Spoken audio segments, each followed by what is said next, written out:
Okay, we have graduated past the try these at home demonstrations to the do not try these at home demonstrations. We're using electricity today. Okay, and what we're going to talk about is this. Light bulb. Light bulb. It is a light bulb. This is a special kind of light bulb, It's a lit bulb. This is the old kind of light bulb. Okay, this is called an incandescent light bulb, but now there's all kinds of light bulbs like fluorescent light bulbs and LED light bulbs and halogen light bulbs. We're not going to talk about those today.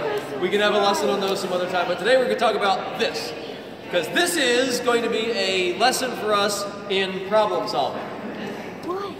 Okay? Because the way a light bulb works, in order to get the light, electricity comes up one side, goes across the middle, and down the other. And when it goes across the middle, the metal that's there heats up and glows. That's why it lights up. And if you look real close, you can see it glowing in the center there still.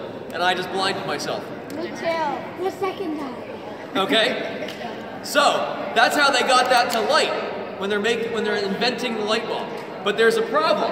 Okay? I have here another one that I've taken the bulb off of. Watch what happens when I turn it on. Whoa. It burns right up. That's totally safe. It's totally safe, not?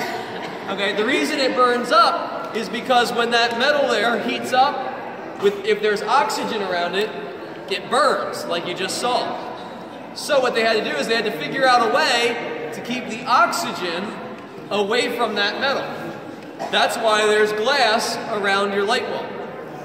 Because inside, what they've done is they've taken out all the oxygen and replaced it with a different gas called argon. Okay, and inside there's no oxygen, so when the thing comes on and heats up, it can't burn. So that's why we get good light. I should warn you before I do that, right? Yeah. Okay, now, what we're going to do is I have here my setup for my homemade light bulb. Okay, and we're going to try to make a homemade light bulb. And so I have my two pieces that brings the electricity up, and for our filament, for the piece that goes across, we're going to use a piece of graphite from a pencil. Okay, now what I've learned in practicing this is that not all graphite is the same, even from the same pencil. And sometimes what I have is a homemade light bulb, and sometimes what I have is a homemade graphite exploder. Okay, I figured you'd like it either way. So I brought it, and we're going to hope it's a light bulb. So I'm going to hook it up to the electricity. Okay, and I'm going to test it to see if it glows first. Okay, so we're going to see if I can get it to glow. Yep, there it's coming. There we go. Okay, so we got a glow. But I don't want to leave it on because there's oxygen around it. And if I leave it on, it's going to burn out just like the other bulb that I showed you did. So I have to figure out a way to get the oxygen away from it. So what I'm going to do is I'm going to take my jar and my balloon that I have full of helium.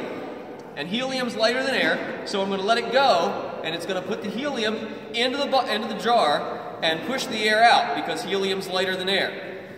Okay, so it's going to push it out. So even though you can't see the helium going in, it's going into the jar, and it's pushing out all the air. I can actually feel the air moving out on my fingers.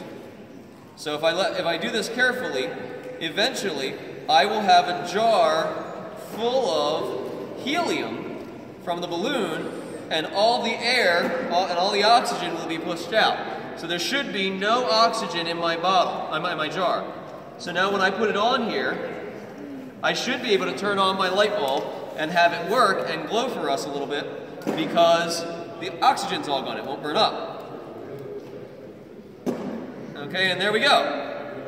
And if the sun was off, we'd have a nice little light bulb for our room. Okay, but I can't turn the sun off. I talked with God. He doesn't, he said we're leaving the sun on today.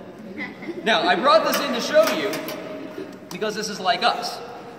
We want to let our light shine for God. But if we do it with certain things around us, like the bad stuff in our lives, that's like the oxygen. And what's going to happen is we're going to burn, and we might have a little light, but it's going to burn out. What we have to do is we have to get that bad stuff away from us. And the only way to do it is to replace it with something else. So like in this experiment, I replaced the oxygen with helium. What we can do is we can talk to God and ask God to take all the bad stuff away and replace it with the Holy Spirit. And He'll do that, and then we can let our light shine for God and be a nice, successful light bulb. All right? Let's get ready for the second half.